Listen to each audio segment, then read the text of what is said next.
সুপ্রিয় দর্শক, আজ আমরা কথা বলবো মার্কি টুল নিয়ে। তো এটা হচ্ছে আমাদের মার্কি টুল। তো এখানে যখন আমরা মাউস পয়েন্টারটা নিয়ে ক্লিক করে ধরে থাকছি, দেখুন এখানে আমাদের চারটে অপশন চলে আসছে: রেক্টেঙ্গুলার মার্কি টুল, ইলিপ্টিক্যাল মার্কি টুল, সিঙ্গেল রো মার্কি টুল, সিঙ্গেল কলাম মার্কি টুল। তো আমি প্রথমেই রেক্টেঙ্গুলার মার্কি টুলটি নিলাম।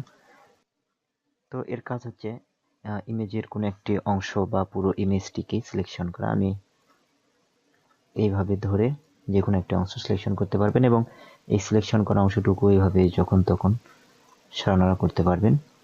তো এই সিলেকশনের মাধ্যমে আমরা একটি ইমেজের যে কোনো একটি অংশ কেটে নিতে পারি বা কপি করতে পারি বা কালার মোড সব বিভিন্ন ধরনের কাজ আমরা করতে পারি। তো যখন আমরা এই সিলেকশন রেক্টেঙ্গুলার টুলটি অ্যাক্টিভ করছি, তখন আমাদের এই অপশন বারে বেশ কিছু অপশন চলে এসেছে। তো এখানে প্রথমে আমরা দেখতে পাচ্ছি নিউ সিলেকশন। তো এটি অ্যাক্টিভ থাকা অবস্থায় আমরা যখন একটি সিলেকশন করব, তখন আবার একটি যখন সিলেকশন করতে যাব, তখন আগের সিলেকশনটি চলে গিয়ে নতুন একটি সিলেকশন তৈরি হচ্ছে। এরপরে আমরা দ্বিতীয়টি যখন অ্যাক্টিভ করব, তখন দেখুন আগের সিলেকশনের সাথে নতুন সিলেকশনটুকু যোগ হয়ে যাচ্ছে। এরপরে আছে তৃতীয়টি সাবস্ট্রাক্ট ফ্রম সিলেকশন, অর্থাৎ আগের সিলেকশন থেকে নতুন সিলেকশনের অংশটুকু বাদ চলে যাবে। দেখুন নতুন সিলেকশনের অংশটুকু আগের সিলেকশন থেকে বাদ চলে যাচ্ছে। এরপর আরেকটি আছে ইন্টারসেক্ট উইথ সিলেকশন, অর্থাৎ দুইটি সিলেকশনের মাঝামাঝি যে অংশটুকু পড়বে সেটাই থেকে যাবে। দেখুন এই দুটি সিলেকশন করার এবার মাঝখানের অংশটুকু থেকে যাবে। তো এরপরে আমরা আরেকটি অপশন দেখতে পাচ্ছি ফেদার। তো এই ফেদার জিনিসটা বোঝানোর জন্য আমরা চলে যাব নিউ সিলেকশন এবং এই সিলেকশনের অংশটুকু আমরা কিবোর্ড থেকে কন্ট্রোল ডি প্রেস করে ডিসিলেক্ট করে দেব। ডিসিলেক্ট হয়ে গেল। তো আমি বোঝাতে যাচ্ছিলাম ফেদার। এই ফেদার জিনিসটা বোঝানোর জন্য আমি একটি অংশ সিলেকশন করতেছি।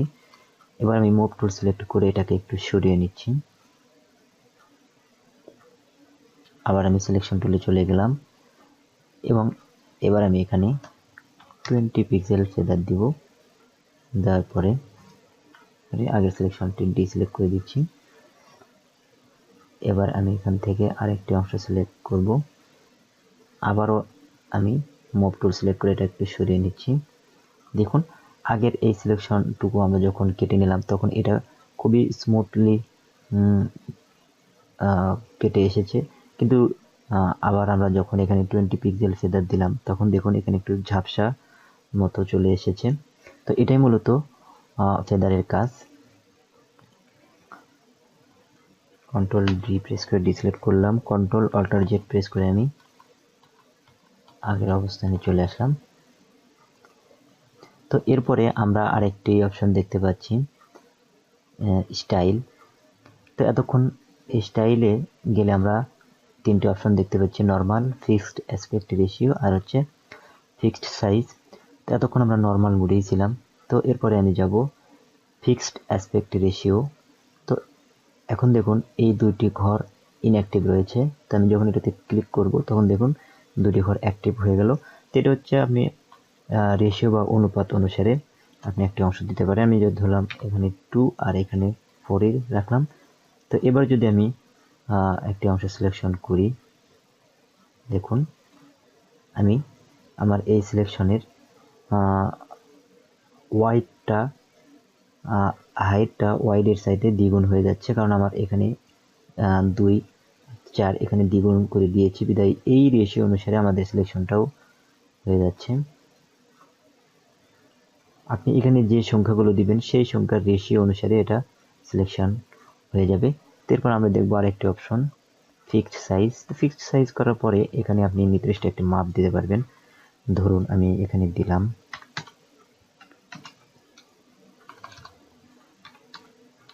এটি আপনি পিক্সেল আকারে দিতে পারবেন। পিক্সেলে দিতে হলে px এবং ইঞ্চিতে দিতে হলে in লিখবেন। পিক্সেলে দিলাম।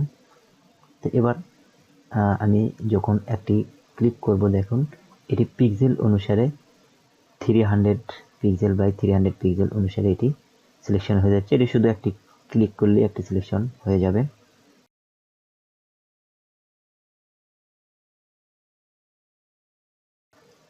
তো বন্ধুরা, এখানে নিউ সিলেকশনটি এই আইকনটি অ্যাক্টিভ থাকা অবস্থায় আমরা একটি অংশ যখন সিলেকশন করতেছি, এরপরে যখন আমরা কিবোর্ড থেকে শিফট প্রেস করব, দেখুন আইকনটি পরিবর্তন হয়ে যাচ্ছে। এবার আমরা যখন আমরা শুধু অল্টার প্রেস করতেছি, অল্টার প্রেস করে ধরে থাকতেছি, তখন এটা অ্যাক্টিভ হয়ে যাচ্ছে। যখন অল্টার প্লাস শিফট প্রেস করতেছি তখন একেবারে সাবট্রাক্ট হয়ে যাচ্ছে। এভাবে আমরা কিবোর্ড থেকে শর্টকাটটি ব্যবহার করতে পারি। এবার আমরা সিলেকশনের দ্বিতীয় টুল ইলিপ্টিক্যাল মার্কি টুল সম্পর্কে আলোচনা করব। তো এটা আমি অ্যাক্টিভ করে নিলাম, আগেরটা ডিসিলেক্ট করে দিলাম। তো এতক্ষণ আমরা যে সিলেকশনগুলো করলাম সেটা হলো চতুর্ভুজ আকারের। তো এবার আমরা একটু গোলাকার আকারের সিলেকশন করব এই ইলিপ্টিক্যালের মাধ্যমে। তো এটা এভাবে ধরে লম্বালম্বিভাবে আমরা সিলেকশন করতে পারবো। এই অপশনগুলো ঠিক আগের অপশনগুলোর মতোই থাকবে, শুধু এখানে আমরা একটি অপশন দেখতে পাচ্ছি অ্যান্টি অ্যালাইজ। তো এটা একটু পরে বুঝাচ্ছি আমি। তো আমরা যদি একদম গোলাকার করতে চাই তাহলে আমাদেরকে প্রথমেই ইমেজের উপর ক্লিক করে নিতে হবে এবং এরপরে শিফট বাটনটি প্রেস করে ধরে থেকে আমরা যখন একটি সিলেকশন করব তখন একদম বৃত্তাকারে এটি সিলেকশন হয়ে যাবে।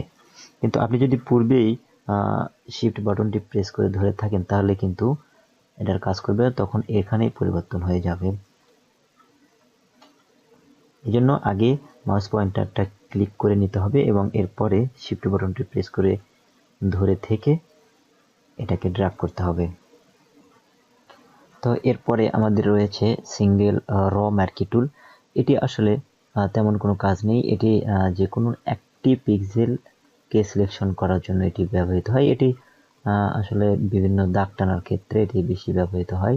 এর ব্যবহারটি খুবই কম। আর একই ব্যবহার এটি র অনুসারে এবং সিঙ্গেল কলাম, এটি কলাম অনুসারে একটি পিক্সেল সিলেকশন করবে।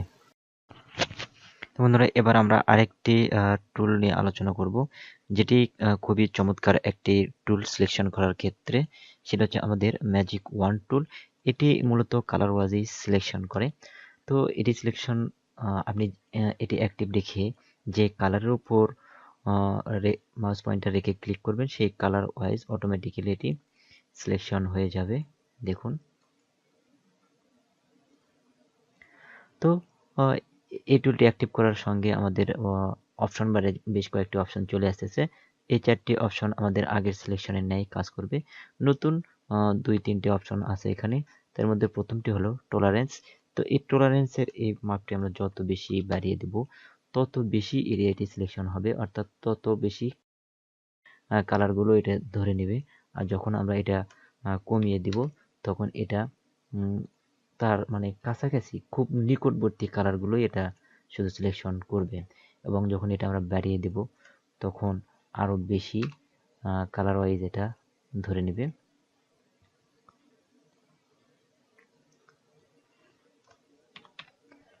(23) রাখলাম। তো এরপরে আমরা আরেকটি অপশন এই পাশে দেখতে পাচ্ছি, গুরুত্বপূর্ণ অপশন কন্টিজিয়াস। তো আমি এটা বোঝানোর জন্য এটা ডিসিলেক্ট করে দিচ্ছি। তো আমি এটি চেক মার্ক থাকা অবস্থায় এইখানে একটা ক্লিক করলাম, দেখুন। এবার আমি এটি চেক মার্কটি উঠিয়ে দিলাম, দেওয়ার পরে আরেকটি ক্লিক করলাম, দেখুন। এবার ছবিটির যে যে অংশে এই কালারটুকু রয়েছে প্রত্যেকটা অংশই সিলেকশন হয়ে গেল। কিন্তু এটি চেকমার্ক থাকা অবস্থায় যেখানে আপনি ক্লিক করবেন শুধু তার আশেপাশে যে কালারগুলো রয়েছে সেই কালারগুলোই এখানে সিলেকশন হয়ে যাবে। বিভিন্ন ছোট ছোট কালার ওয়াইজ কোনো পিকচার সিলেকশন করার ক্ষেত্রে এটি খুবই গুরুত্বপূর্ণ একটি টুল। তো বন্ধুরা, এই টুলটি আপনি বেশি বেশি প্র্যাকটিসের মাধ্যমে খুব সুন্দরভাবে আয়ত্ত করতে পারবেন এবং এটি ব্যবহার করতে পারবেন। সুপ্রিয় দর্শক, আজকের ভিডিওটি আর দীর্ঘায়িত করতে চাচ্ছি না। আশা করি ভিডিওটি আপনাদের ভালো লেগেছে। আর যদি ভিডিওটি আপনাদের ভালো লেগে থাকে তাহলে অবশ্যই আমাদের চ্যানেলটি সাবস্ক্রাইব করে আমাদের পাশে থাকা বেল আইকনটি তে একটি ক্লিক করবেন এবং কমেন্ট বক্সে আপনাদের মূল্যবান মতামত জানাবেন।